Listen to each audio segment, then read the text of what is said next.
Dari tinjauan lahan di Kecamatan Sukarami, Palembang, Kepala Dinas Sosial Kota Palembang, Raymond Lauri mengatakan, lahan seluas 6,9 hektar yang berada di dekat Lanut Sri Mulyono Herlambang ini direncanakan menjadi lokasi sekolah rakyat.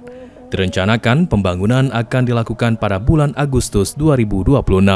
Dengan luasan 6,9 hektar akan dilaksanakan pembangunan sekolah rakyat. Di mana menjadi beberapa catatan, kriteria itu sudah kita penuhi.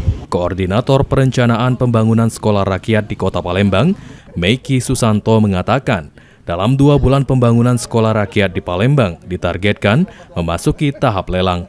Pengerjaan fisik direncanakan dimulai pada Agustus dan selesai di Desember. Ya tadi sudah saya singgung kan, mungkin sekitar bulan Agustus di minggu kedua paling lambat, dan akan direncanakan selesai di bulan Desember minggu kedua juga. Sandi Pratama, PAL TV. Cuma memastikan aja kalau memang kurang LPD-nya.